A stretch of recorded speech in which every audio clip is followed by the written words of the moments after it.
खबर शामिल करते हैं शहर कायद से, जहां हमारे चीफ रिपोर्टर कराची जावेद महमूद आराई की रिपोर्ट के मुताबिक पाकिस्तान पीपल्स पार्टी ज़िला कोरंगी के सदर जॉनी मेमन ने PS 92 UC 4 ward number 1 Landhi town Burmi colony में बर्मी और बंगाली बरादरी के मौजूदीन से मुलाकात की। मुलाकात में बर्मी और बंगाली बरादरी ने अपने तमाम तर मसाइल से आगाह किया। पाकिस्तान पीपल्स पार्टी ज़िला कोरंगी के सदर जॉनी मेमन का कहना है कि हमारी सियासत सिर्फ वादों तक महदूद नहीं, हम अमले इक़दाम पर यकीन रखते हैं।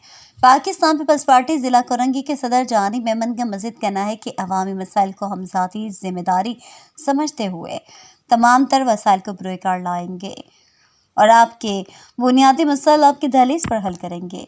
इस मौके पर पीपल्स यूथ ज़िला कोरंगी सदर मतीन लोधी, आसिफ लोधी और दीगर साथी भी मौजूद थे।